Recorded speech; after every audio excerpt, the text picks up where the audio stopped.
은혜로운 찬송 감사드립니다. 특별히 또 반주도 참 오늘 참 좋았습니다. 오늘 말씀은 족장의 나이가 사실인가 라는 말씀이 되겠습니다. 족장들의 긴 수명은 대단히 인상적이죠.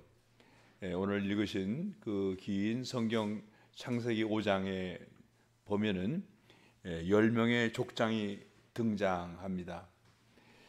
거기에 우리가 얼른 봐도 나이가 아담은 930세, 셋은 912세, 에노스 905세 등 해서 노아까지 950세입니다.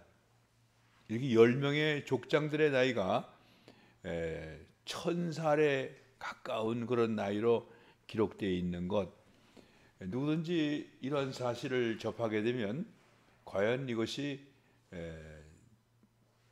진짜인가 아니면 허구인가 하는 그런 의문을 가지게 됩니다.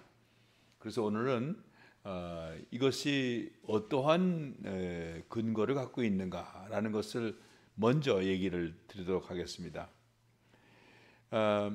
이 창세기에 기록되어 있는 이 족장들의 나이는 이것은 정확한 숫자이냐라고 하는 데에는 누구든지 의문을 가질 수가 있습니다.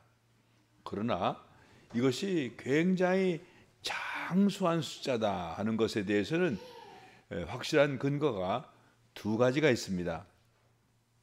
첫째는 하나님께서 땅을 창조한 후에 저와 하늘에 계시지 않고 이 땅에 계셨다는 사실입니다. 이것은 하나님이 에덴 동산을 창조하셔서 거기에 아담을 두고, 그리고 하나님께서는 그 아담과 함께 그 에덴 동산에 함께 있었다는 사실이 우리 창세기 3장에 나오고 있습니다. 이것은 성경 기록으로 나와 있기 때문에 하나님께서는 성소를 이 땅에 창설하셨는데 그 창설한 목적이 바로 이 땅에 거하셔서 인간과 함께 삶을 나누고, 그리고 이 땅의 나라를 통치하는 데 있었다는 것입니다. 그러므로 첫 번째 우리가 근거는 하나님이 이 땅에 계셨다는 것입니다. 그러므로 이 땅에 운영되고 있는 자연 질서, 우주 질서, 그리고 이 땅의 질서, 이런 모든 것을 능가하시는 하나님 그분의 통치의 질서, 하나님 그분의 통치, 이것이 모든 것을 우선하는 것이죠. 그러므로 하나님께서는 이 땅의 질서 체제 속으로 들어와서 이 속에서 필요한 하나님의 통치를 이루어나시기 때문에 필요할 때 하나님은 이 땅의 질서를 능가하는 하나님의 권능으로 그것을 통제할 수가 있으시다는 것입니다. 그러므로 하나님은 하나님이 개입했다면은 인간이 가질 수 있는 수명을 뛰어넘는 그런 수명을 주실 수가 있다는 그런 근거를 우리가 먼저 볼 수가 있습니다. 둘째는 역사 자료가 분명히 존재합니다. 이것은 우리가 잘 알고 있는 고고학적인 발굴을 통해서 수메르, 아시리아, 바벨로니아 이런 등지의 고대 국가의 유물 가운데 많은 토판이 발견되어 있습니다. 토판을 자세히 보면 거기는 서령 문자로 기록되어 있는데 서령 문자의 여러 가지 내용들 중에 문학적인 작품도 있고 종교적인 기술도 있고 여러 가지 토지 거래라든가 또는 교육 문제라든가 신화라든가 다양한 것들이 그 안에 있는데, 그 안에는 왕의 족보가 있습니다. 왕의 족보, 킹스 리스트라는 것이 있는데 거기에 보면은 홍수가 일어나기 이전에 왕들의 족보가 기록되어 있고 그리고 그들의 나이가 기록이 되어 있습니다. 그리고 홍수가 발생한 이후에 얼마 정도의 왕의 족보에서도 대단히 긴 수명으로 나이가 기록되어 있는 것을 볼 수가 있습니다. 자, 그래서 우리는 이런 그 왕들의 나이가 대단히 길다고 하는 이런 사실을 과학적으로 설명하기 위해서 나름대로 진법이라든가 여러 가지 것들을 설명을 해왔던 것입니다. 그런데 이 나이가 워낙에 크지요. 예를 들면은 뭐 4만 년 이렇게 되어 있습니다. 이것들을 진법으로 60진법을 썼을 테니까 60진법을 10진법으로 바꾼다 하더라도 1000년 단위가 나온다는 것입니다. 그래서 지금 역사 자료에서 보면 홍수 전에 왕들의 나이가 대단히 길었다라고 하는 이런 그 이해가 전설적인 이해죠. 이것이 아주 오래 전부터 면면이 이어져 내려왔다는 것입니다. 그러므로 우리는 두 개의 근거가 분명히 있는 것입니다. 하나는 하나님께서 이 땅에 계셨다는 것과 그리고 다른 나라의 신화와 역사 자료에 홍수전의 이 시대에 사람들의 수명이 길었다는 사실을 확실히 증명해주고 있는 것입니다. 그러므로 우리가 이 두 가지 근거를 가지고 생각해 볼 때 하나님의 자녀, 특별히 하나님의 자녀가 아닌 그런 킹스 리스트에도 이런 긴 수명이 있다는 사실을 놓고 볼 때 더군다나 하나님의 자녀들에게는 더 큰 수명을 부여할 수 있었지 않았겠는가 하는 생각으로 우리가 족장들의 긴 수명은 확실한 근거가 있다 이렇게 결론을 지을 수가 있겠습니다. 자, 그다음에 우리 두 번째 문제는 긴 수명에도 불구하고 이렇게 죽을 수밖에 없는 이유가 뭐냐라는 것입니다. 하나님이 대자연의 질서를 능가하는 하나님 그 분의 권세를 가지고 인간에게 수명을 길게 주었을 때 과연 그분의 의도는 무엇이었겠습니까? 그것은 죽지 않게 하는 것이겠죠. 그렇죠? 왜냐하면 성경에서는 죽음이 자연의 질서로 들어왔다고 말씀하지 않습니다. 죽음은 자연의 질서가 아닙니다. 죽음은 죄의 결과인 것입니다. 죄가 들어왔기 때문에 사망이 들어왔지 죄가 없었더라면 하나님은 능히 죽지 않는 그런 영생을 수여했을 것입니다. 자, 이렇게 본다면 우리 하나님께서 사람에게 긴 수명을 제공하신 그 의도는 뭐겠습니까? 그들이 하나님의 요구사항을 부단히 이루어서 의를 이루어서 하나님이 주시는 선물을 즉 영생을 받기를 원하는 것 아니겠습니까? 바로 여기에 하나님은 긴 수명을 준 이유가 있는 것입니다. 그렇다면 인간이 그러한 하나님의 축복에도 불구하고 죽을 수밖에 없었다는 것은 그것은 결국 죄를 범하고 죄의 유혹을 이기지 못하여 하나님 앞에서 범죄했기 때문에 라는 결론에 이르는 것입니다. 그렇죠? 따라서 인간이 하나님의 이 선처에도 불구하고 죽을 수밖에 없었던 것은 그것은 죄의 결과였다라고 말하는 것입니다. 죄를 이기지 못했다는 것이죠. 자, 그렇다면 사람이 죄를 이기지 못하는 것은 어떠한 연유인가 하는 것을 볼 수가 있습니다. 사람이 영원한 생명을 갖는다고 하는 것은 무엇이냐면은 이것은 하나님의 사랑을 아는 데에 있습니다. 하나님의 사랑을 아는 거예요.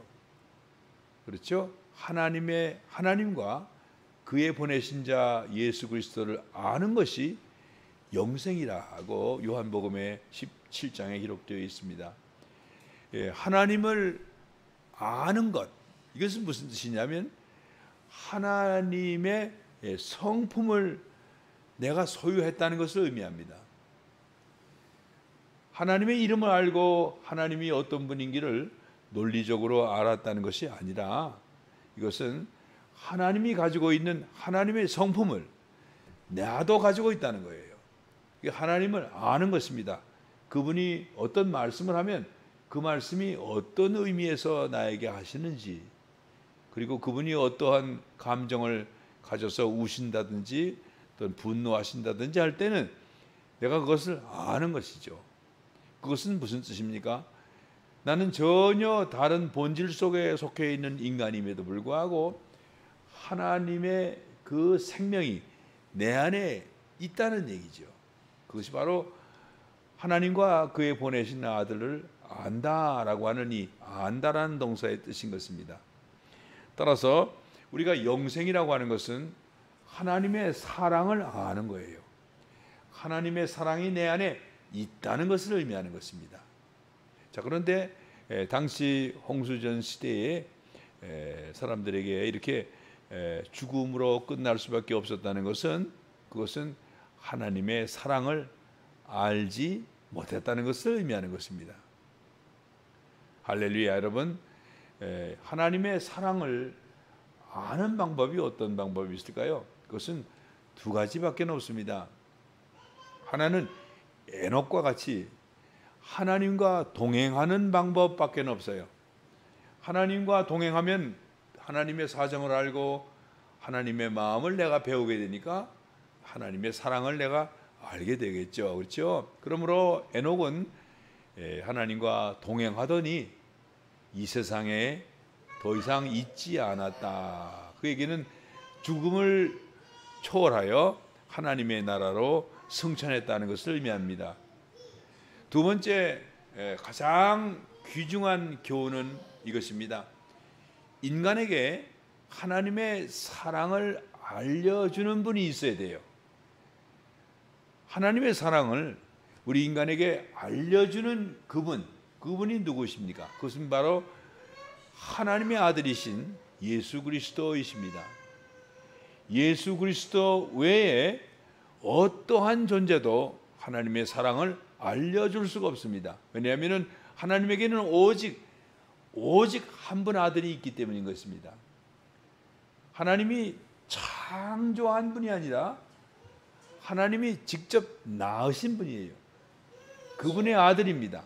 따라서 예수 그리스도께서는 하나님과 같은 성품을 갖고 있다고 우리는 알 수가 있겠죠.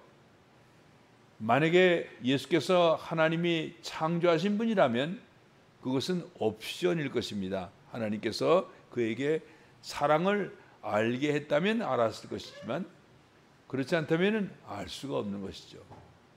여러분, 그러므로 우리 하나님께서 그 아들 예수 그리스도를 낳았다라고 하는 이 사실이 엄청나게 중요한 것입니다. 그것은 무슨 말씀이냐면 예수께서는 하나님의 그 모든 본질과 사랑을 인간에게 알려주시는 분이라는 뜻을 가지고 있는 것입니다. 따라서 당시 홍수전 시대에는 하나님께서 예수 그리스도를 계시하지 않았습니다. 그때는 인간이 자기의 능력과 힘으로 하나님의 명령을 준행하는지 안 하는지 이것을 보았던 것이죠. 자력 구원의 시대였습니다. 따라서 그때는 그리스도 예수가 아직 계시되지 않았습니다. 첫 번째로 계시된 것이 바로 노아 홍수 결과로 나타난 큰 무지개였습니다. 이 무지개가 하나님의 영광의 광채, 곧 그리스도 예수의 표상인 것입니다. 이것이 구름 속에 비출 때 하나님은 이것을 보고 멸하지 않겠다고 약속하셨습니다. 그러므로 홍수전 시대에는 그리스도 예수가 없었고, 그러므로 사람들은 하나님의 사랑을 알 수가 없었기 때문에 자신의 노력으로 그것을 아무리 이루려고 해도 거기에는 하나님께 영생을 얻을 수 있는 길이 없었다는 것을 얘기하고 있는 것입니다. 따라서 당시 사람들이 죽음으로 끝난 거, 이것은 그 이유는 하나님의 사랑을 알지 못했기 때문이고, 그러므로 영생이 없었기 때문에 죽을 수밖에 없었다는 것입니다. 여러분, 이 노아 홍수 시대에 우리에게 알려주는 위대한 교훈은 바로 그것입니다. 인간이 무엇을 배워야 되느냐 하면은 하나님의 성품을 소유하고 하나님의 사랑을 소유하는 존재로 변화되어야 되는데, 이것이 바로 인생의 대목적이죠. 이 목적을 위해서는 하나님께서 주신 예수 그리스도를 만나야 되는 것입니다.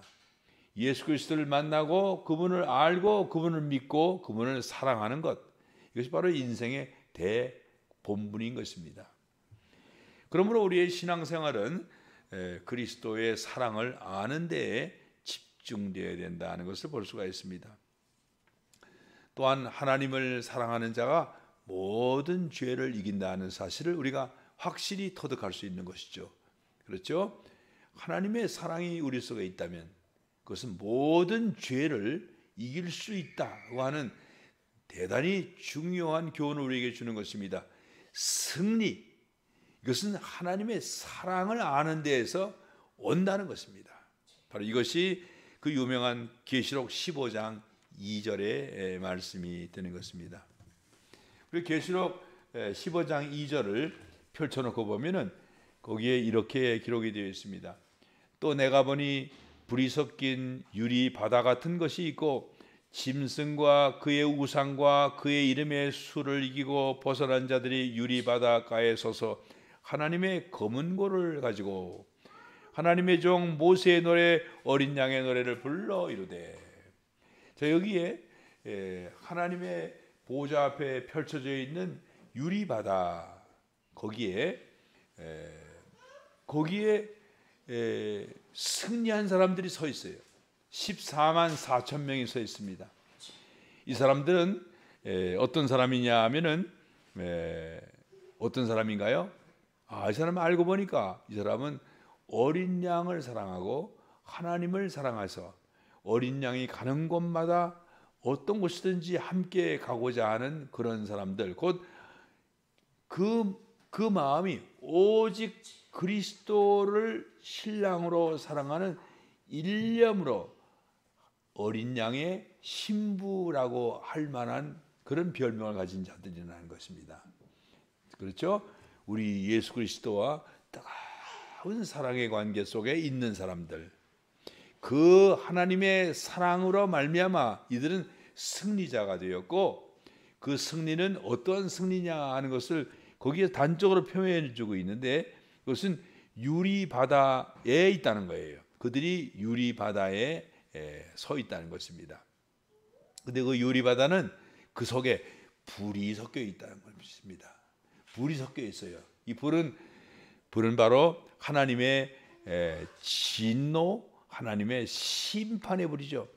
그것을 통과해 나오는 사람은 죄가 완전하게 소멸이 되어서 깨끗한 사람이 되는 것입니다. 이것이 바로 하나님의 성소 앞에 위치한 물두멍의 비밀이죠. 물두멍은 정결케 하는 물입니다. 그러므로 이 물두멍과 같은 구조를 갖고 있는 바로 이 정화의 물, 정화수, 이런 것들이 대부분 다른 나라의 그 신전 앞에도 그런 것들이 있습니다. 자, 그래서 이렇게 깨끗해진 사람들인데, 자, 여기서 우리가 한번 아주 중요한 얘기 좀 하나를 끄집어내 보기로 하겠습니다. 여기 유리바다가에 서 있다고 기록이 되어 있습니다. 유리바다 가에 서서. 유리바다가 어떤 둥근 유한한 크기의 높바다와 같은 형태로 되어 있다면 그 둘레에 14만 4천이 서 있는 광경이죠. 그런데 여기 원래 이 원어는 에피테스 타레세스예요. 에피테스 타라세스.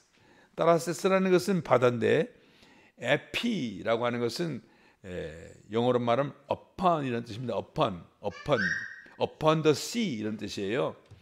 바다 위에 이런 뜻입니다. 바다 위에.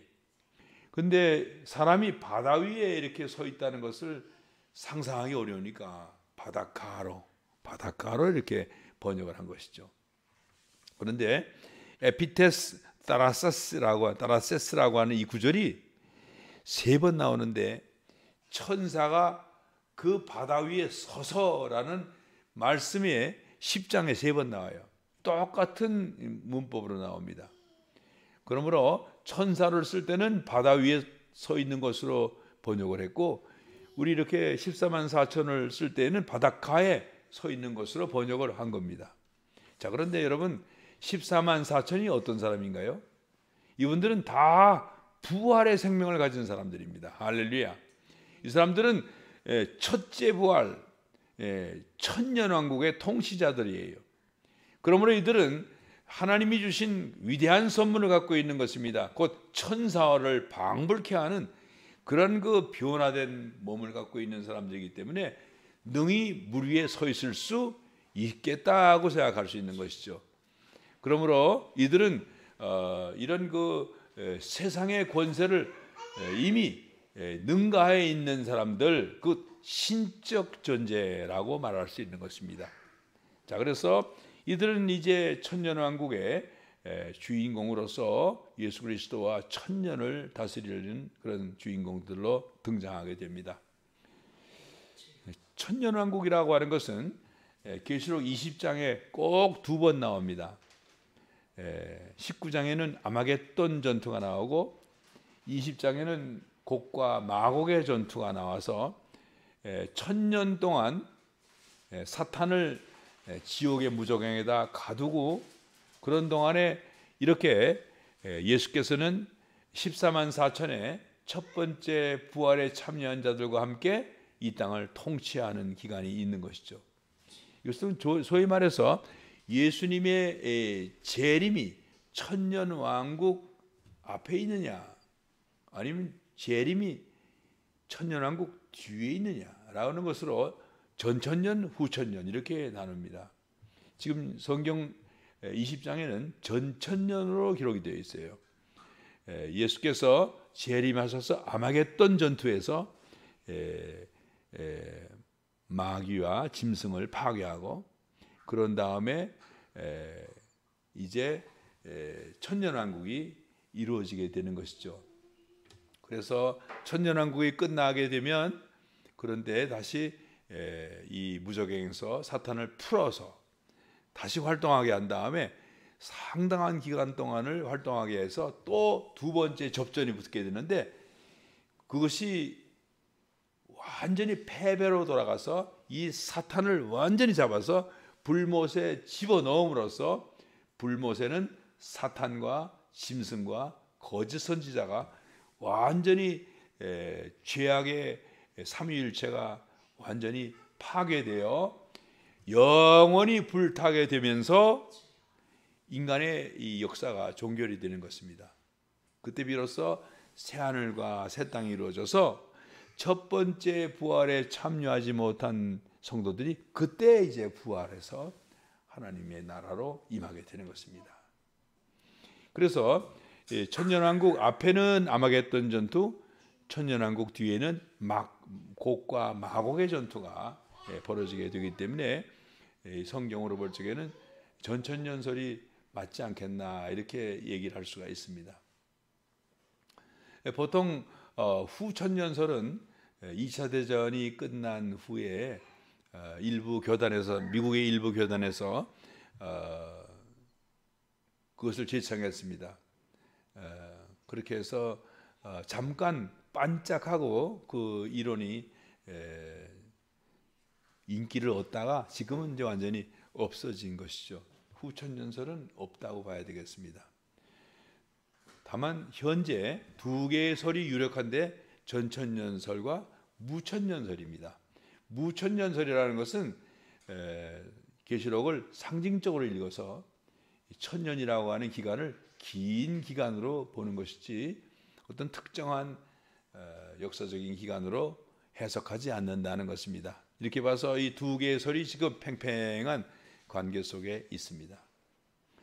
어쨌든 하나님이 예수님이 통치하시는 그런 기간이 있고 그런 기간 동안에 왕 노릇을 하는 그런 그 존재들이 있는데 그들이 바로 오늘 우리 15장에서 읽은 그러한 14만 4천인 것입니다. 자, 그런데 14만 4천이 무엇인가를 승리했어요. 승리했는데 그 승리가 무엇인가를 그 문장을 보게 되면 거기 세 가지에 대해서 승리했습니다. 첫째는 짐승, 둘째는 우상, 셋째는 숫자를 이겼어요. 짐승은 뭡니까? 짐승은 정권이죠. 마귀 정권, 이 세계 정권이죠. 마귀가 하나님의 나라와 대항하기 위해서 큰 세력을 만들어서 이 세상 정권을 완전히 통치하는 상태로 들어간 것입니다. 이것은 마귀 통치예요. 사탄이 통치하고 있습니다. 둘째는 우상입니다. 사탄이 제시하는 사탄은 그 대행자 짐승을 통해서 짐승이 우상을 세우고 우상을 숭배하도록 강요하고 우상 숭배하지 않으면 누구든지 죽이는 그런 그 살벌한 정치를 폈습니다. 셋째는 숫자인데 수는 무엇입니까? 그것은 666표이죠. 666표. 666은 어떠한 이름의 숫자예요. 이 666이라고 하는 것은 누구의 이름인데 그 이름을 숫자로 풀면 그 숫자가 666이 되는데 그 숫자가 뭐냐 하면은 숫자는 꼭 히브리어로 읽어야 돼요. 그리고 그 이름은 케사르 네론입니다. 네론. 케사르 네로. 네로 황제라는 뜻이죠. 이것을 히브리 말로 읽었을 때 666이 됩니다. 마지막에 론의 n을 빼버리면 케사르 네로가 되는데 이것은 616이 돼요. 그래서 꼭 론자가 이루어져야 되는 것입니다. 이것이 왜 니은자가 더 들어가야 되는가 하는 것은 큰 문제는 아닙니다. 중요한 것은 바로 네로 황제라고 하는 이 네로 황제가 제공해 주는 666이라고 하는 일종의 인이죠. 이마에다 찍는 인. 이것을 찍을 때 그럴 때 비로소 그는 경제 활동을 수월하게 할 수가 있는데 경제 활동을 수월하게 하기 위해서 네로 황제에게 속한 존재가 되는 것. 이것이 바로 666표가 상징해 주는 것입니다. 성도들은 뭘로 이깁니까? 성도들에게는 다른 인이 있어요. 다른 인을 찍어야 돼. 그것은 생명의 인인데 그것은 바로 예수 그리스도가 주시는 성령인 것입니다. 성령이 그 인을 이기게 해요. 그래서 우리 에스겔서에 가보면은 거기에 그 성을 파괴하기 전에 그 인을 찍는 천사를 들여보내서 하나님께 속한 자들에게 이마에 인을 찍는 장면이 있습니다. 그것은 진짜 옛날 사람들이 인두로 동물과 같은 카리그마라 그러죠. 카리그마 인을 찍는 거죠. 이 피부에다가 그와 같이 이마에다가 인을 찍는 그러한 표현으로 강력한 인상을 줬는데 실제로는 성령을 주는 거예요. 성령을 그 사람에게 주는 것입니다. 성령이 그 안에 있으면 그러면 이 사람이 이렇게 되는 것이죠. 내가 비록 경제 활동에 어려움이 있고 내가 이 마귀 정권 속에서 목숨의 위협을 늘 느낄 수밖에 없는 위험 속에서 살지라도 나는 성령으로 말미암아 살겠다. 이렇게 결단하는 것이죠. 그렇게 될 때 이 성도들은 666표를 이긴 거예요. 자, 그래서 우리가 창세기 1장 28절과 우리 요한계시록 15장에 있는 얘기를 나란히 놓고 보면은 대단히 중요한 사항을 알 수가 있습니다. 창세기 1장 28절에 이렇게 기록이 되어 있어요. 하나님이 그들에게 복을 주시며 하나님이 그들에게 이르시되 생육하고 번성하여 땅에 충만하라. 땅을 정복하라.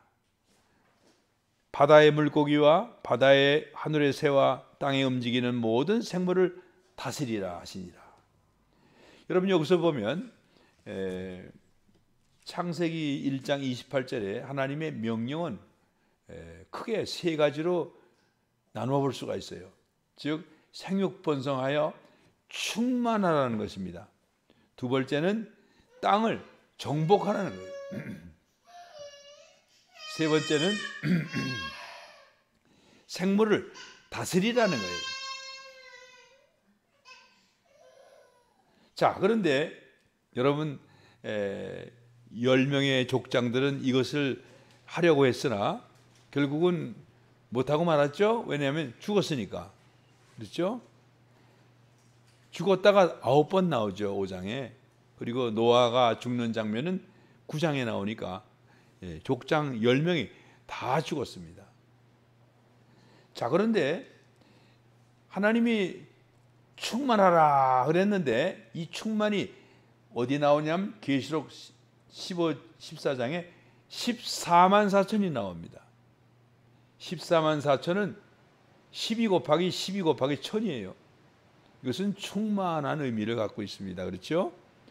그러므로 부활의 생명을 가진 하나님의 부활에 참여한 충만한 숫자가 이루어져 있죠. 할렐루야. 두 번째, 땅을 정복하라 이렇게 하셨는데 이것은 요한복음 계시록에 어떻게 재해석이 되어 있느냐면은 육신을 정복한 것으로 나옵니다. 육신 곧 탐심을 정복한 것이에요. 곧 우상을 이긴 것입니다. 우상을 이긴 것이 땅을 정복한 것이 되는 것입니다. 여러분, 땅을 정복하는 것이 우리 사도 바울의 신학에서 사르크스를 정복하는 것입니다. 이것은 탐심을 이기는 것이에요. 따라서 땅을 정복하는 것은 탐심을 이기는 것으로 이것이 압축이 된다는 것입니다. 우리 신약 언어를 보면 육신을 십자가에 못 박아라, 산 제사를 드려라, 너 자신을 부인하고 그리스도를 따르라 하는 이런 말씀들 나오는데 이런 말씀을 구약의 언어로 하면은 땅을 정복하라 라는 말이 되는 것입니다. 아시겠죠? 그러므로 우리 하나님께서는 창세기 1장에 십자가를 지고 그리스도의 생명을 소유하여 매일매일 육신의 소욕을 이기며 살아라. 이 말씀을 땅을 정복하라 라는 말씀으로 한 것입니다. 그리고 하늘에 있는 새와 물에 있는 물고기와 땅에 있는 동물들을 다스리라 하셨는데 이 다스리는 것을 어떻게 해석했느냐? 요한계시록은 이것은 마귀를 이기고 짐승을 이기는 것으로 해석을 했어요. 짐승이 동물이니까 여러분 이거 얼마나 멋있는 해석입니까? 우리가 소나 코끼리나 당나귀나 말이나 이런 짐승을 어구하고 다스리는 것은 할 수 있습니다. 그러나 중요한 것은 그 배후에 있는 악한 세력들을 이기는 것이 성경의 주제인 것입니다. 마귀를 이기는 것, 이것이 바로 짐승을 이기는 것으로 상징되어 있고 이것이 바로 땅을 생물을 다스리라 하는 언어로 표현이 되어 있는 거예요. 그러므로 여러분 다니엘서를 보면 바다에서 생물들이 올라오는데 무시무시한 생물들이 올라오죠. 이것을 다스리는 것, 이것은 오직 하나님밖에는 하실 수가 없습니다.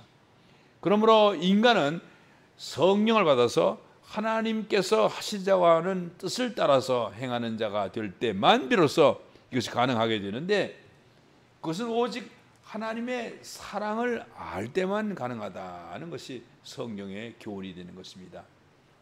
따라서 여러분 오늘 우리가 창세기 1장 28절에 있는 말씀과 그 다음에 요한계시록 15장에 있는 14만 4천이 이 불붙는 유리 바다 위에 서서 하나님을 찬송을 하는 놀라운 장면이 있죠. 이 장면이 끝나면서 이제 7 대접의 심판이 임하고 그리고 바로 아마겟돈 전투로 흘러가면서 대단원의 막이 내려지는 것입니다.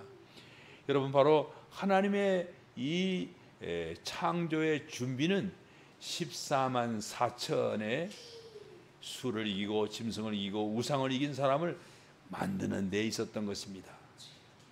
여러분, 그러므로 우리가 하나님의 창조에 참여하기 위해서는 바로 하나님의 사랑을 알고 죄를 이기고 숫자를 이기고 짐승을 이기는 그런 존재로 우리가 변화되는 데에 있다는 사실을 너무나 분명하게 알 수 있는 것입니다. 그러나 여러분, 이 모든 것들은 하나님이 다 하실 것입니다. 우리는 오직 온 몸을 다하여 하나님을 사랑하는 것, 곧 그리스도 예수를 만나서 그의 사랑을 우리가 진심으로 깨닫고 그분을 사랑하는 것, 이것이 바로 모든 승리의 기본이 된다는 사실을 꼭 기억하시면서 우리의 생애 가운데 그리스도를 만나고 그분과 함께하는 것을 결단하시는 그런 여러분이 되시기를 주님의 이름으로 축원을 드립니다. 기도하겠습니다. 주님, 감사드립니다. 우리의 생애가 어떤 생애가 되어야 될지를 창세기 1장과 요한계시록 15장을 통하여 알려주신 주님께 모든 영광을 올려드립니다. 아버지 하나님, 우리가 무엇보다도 그리스도를 사랑하며 하나님을 사랑하는 존재가 되기를 진심으로 원하옵나이다. 아버지, 우리의 마음과 생각이 심히 연약하여 굳세지 못한 가운데 결단하지 못하오니 하나님께서 우리에게 마음을 주시고 결단의 믿음을 주셔서 이제 그리스도를 만날 수 있도록 인도하여 주시옵소서. 하나님의 사랑을 내 마음에 알고 모든 세상의 유혹을 파하며 승리하는 사람이 될 수 있도록 인도하여 주시옵소서. 하나님께서 인도해 주실 줄 믿사옵고 이제 앞으로 펼쳐질 기적교회의 20년의 인생을 앞으로 하며 이제 하나님께서 이끌어 주실 것을 기대하며 예수님의 이름으로 기도했습니다. 아멘. 우리 주여 세 번 외치시고 기도하겠습니다.